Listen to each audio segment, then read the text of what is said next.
let's begin with the thing that people seem most fascinated by on the 911 Targa, namely the transformer-like dance of its roof.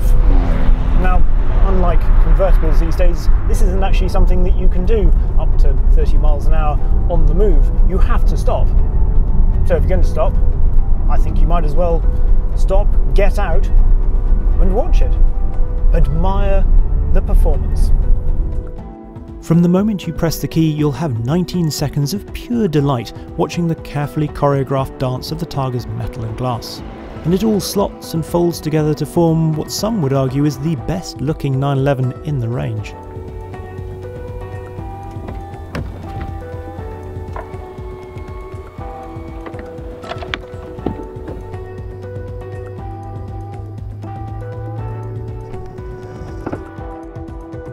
However, as you set off again, all is not entirely rosy. Almost as soon as you get going with the roof down, you notice a problem. Can you hear it? It's like when you open a single window in a normal car. It can be fixed by pressing this up here. I think that's meant to deploy automatically, but it certainly doesn't seem to on this car.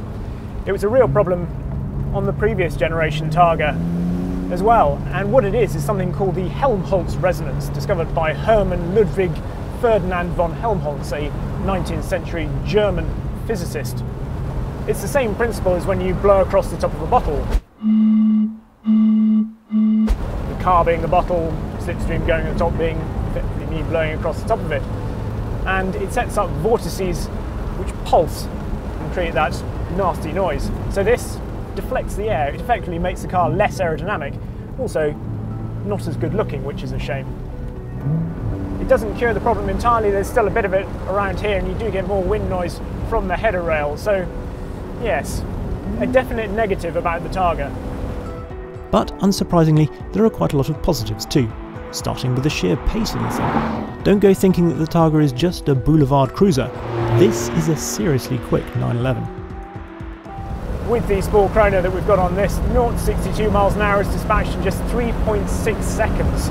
This is also 1 mile an hour faster, flat out, than the Cabriolet, at 189 miles an hour. Some of that accelerative pace comes from the fact that it sends its power to all 4 wheels, because the Targa is only available in 4 and 4S guises, priced at just over £98,000 and just under £110,000 respectively. So this being the 4S, we have 444 brake horsepower and 391 pounds-foot of torque.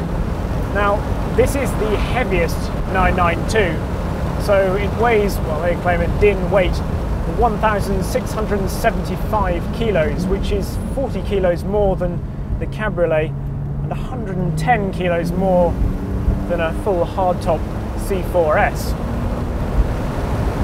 You can notice the extra weight a little bit. It's just that little bit duller perhaps, but I think for the sort of car that you think the Targa is, it's got all the performance it ever needs. The steering is very accurate. Certainly you wind it up just into sport mode, you get that extra bit of sharpness and precision from the front end. I think I still prefer the 2-wheel drive versions of this 992 just for the feel you get through the front axle.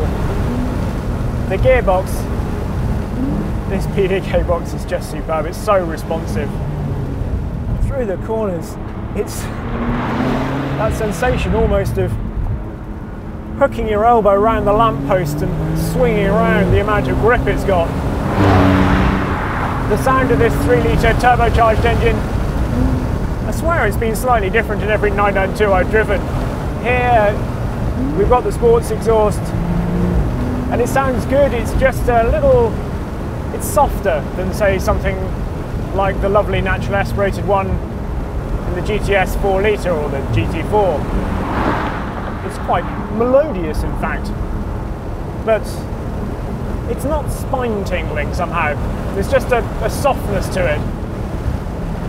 The interior of this, as with other 992s, it's a nice place to be. I'm still not convinced about the merits of having a touchscreen in a sports car, but the rest of it, on a day-to-day basis, very nice indeed. But for all the Targa's appeal, I'd go for the Cabriolet. In Jordan Taylor parlance, I'd go full crack, not just half or quarter crack. Look him up on Instagram if you don't know what I'm talking about. He is exceptionally funny. You see, the Cabriolet, it's identical. All the numbers, they're the same to all intents and purposes, except it weighs that bit less. And if you want that open-air experience, I think that's the one to go for. I actually think it looks fantastic with the roof up, and it's also every bit as habitable. You might think that because this has got that glass rear screen, it would be more civilized on a day-to-day basis when the weather didn't merit having a roof off. But actually, the Cabriolet is so good these days that it's every bit as livable as this. Now this might have stirred or even reignited a question in your mind. You might be wondering why the Targa and the Cabriolet both exist in the 911 range. Well, some of it is the fact that the Targa is a handsome beast and is popular with customers, but I think some of it also has to do with heritage. You see, the first open-top 911 wasn't a Cabriolet, it was a Targa. Very Porsche loved a roofless car and wanted an open version of the 911. So, in the mid-60s, Ferdinand Porsche, Ferry's son, designed 3 proposals. One was a true convertible, the next had a collapsible hoop or bow, and the third had a central hoop that remained in place. The problems with the first 2 designs were maintaining stiffness and creating a sleek roofline without significant costly changes to the body. There was another consideration too.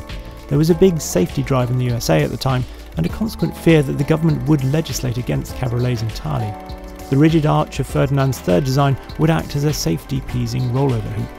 So, with its brushed stainless steel hoop, the Targa was born. The name was suggested by Porsche's sales director, Harold Wagner, who suggested that it be named after the famous Sicilian road race, in the same way that the Carrera had come from the Carrera Panamericana race. Anyway, the original Targas had a removable plastic rear screen, with a fixed glass item coming a year later. A fully open Cabriolet did join the 911 lineup with the SC, but the Targa stayed too. From 993 to 997, the Targa morphed into more of a glorified sunroof, but then the 991 generation saw a return to the iconic look that has continued into the latest 992 generation we have here. So arguably, the reason for keeping the Targa in the 911 lineup, well, it's a touch of sentimentality. And sales. It does actually sell very well, so yeah, sales and sentimentality.